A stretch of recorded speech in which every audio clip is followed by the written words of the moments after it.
About why Ligther is not for any of us and why he is dead on arrival. Well, for now, that is. But let's first learn who he is and how he contributes to the team. He is a burst stun unit, and when his morale bar charges and hits his basic 5th, he goes full JoJo and drains his bar, boosts his impact. He feels actually great to play. He's a specialist stunner, so he doesn't work in all conditions, but when he works, he is the best stunner for the job. His core skill is about his morale state and draining the state to gain buffs for the team. Firstly, his JoJo hits reduce enemy fire and ice resistance by 15%, which is great. Consuming his morale, he gains impact at max by 20%, as much as a drive 6 basically, which works great for his additional. If he stuns with his JoJo hits, he increases the duration of stun by 3 seconds, flat, without scaling. This is great for short stun duration bosses such as, well, everyone really these days, but Jane and Ballet Twins are good examples. We are gonna get new bosses soon, we will see their stun duration when they arrive. But I wouldn't really expect them to be long, to be honest. Additional is awesome if you can use it, that is. His 5th hit of his basic, so his JoJo punches, give a stack of elation to the whole team. These elation stacks at max increases fire and ice damage by 75%, and chain attacks refreshes the buff's duration. So even though you finish with Ligther, you're going to keep the buff until your DPS comes and swoops the boss. This is awesome and all, but the trigger condition is either having a Sons of Calydon member or an attack unit in the team. Well, you either use Soldier 11 or Elan, or you sacrifice a slot for a Calydon member.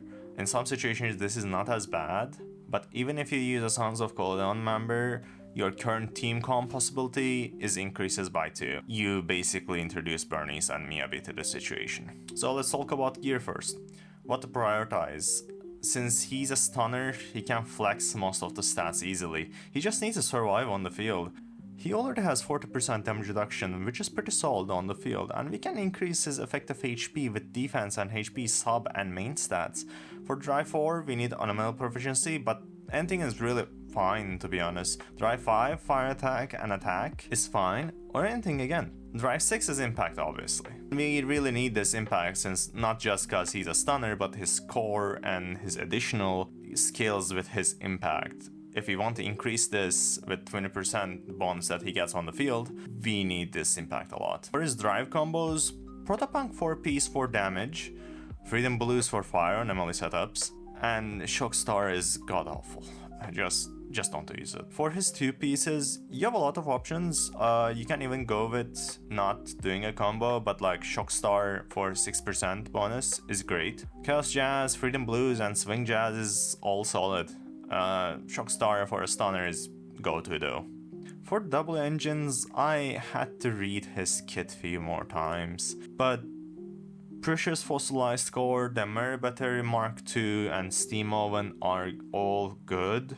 Except I would suggest waiting for Steam Oven's performance and how much it actually boosts his damage for the 75% tops, if it actually hits or not. And it's basically just cause of double engine's trigger situation, and if the calculation counts the impact value from the Steam Oven.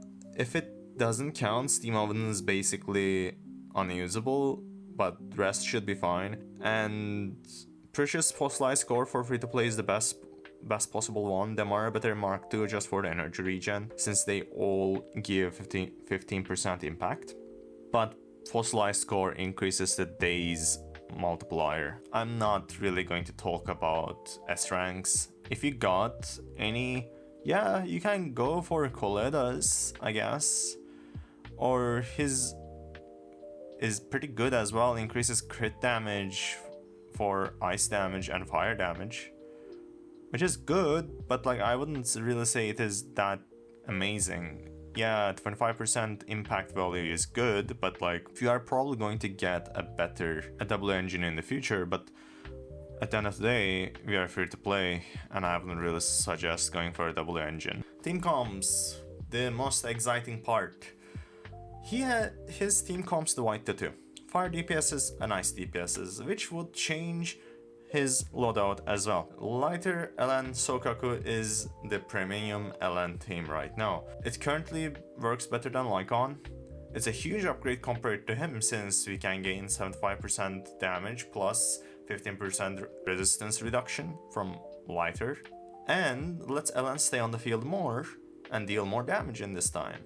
And Ligther is a much faster stunner. This is a great comp if you love LN and want to use her for a longer term as your main ice DPS, go for it. Ligther, Bernice, and Yanagi. This does work.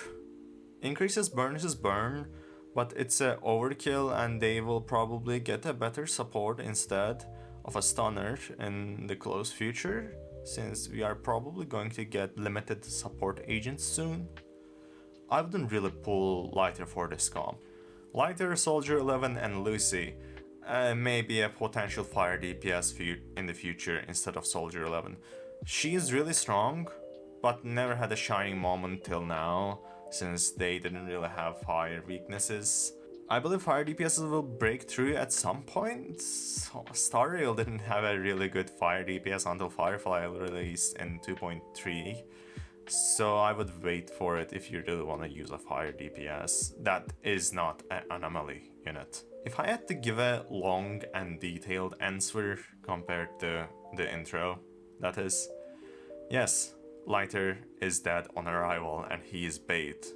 And again, for now, until a fire DPS releases, that is a crit DPS, that is better than Soldier 11. But feel free to pull him when he reruns, cause when he reruns, Hoyo is going to rerun him with a fire DPS. That's what they do all the time. So thanks for watching, and please comment for me how to improve. And if you wanna like, go for it. See you next time.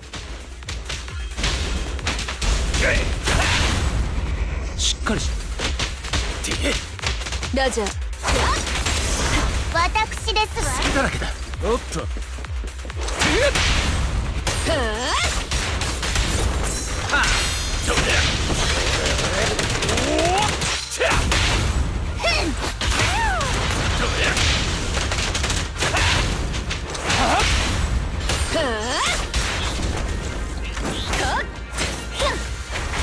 いただきだどけ仕留め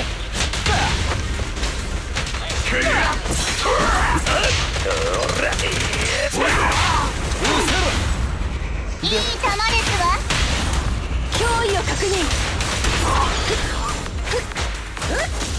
ウェポンズフリー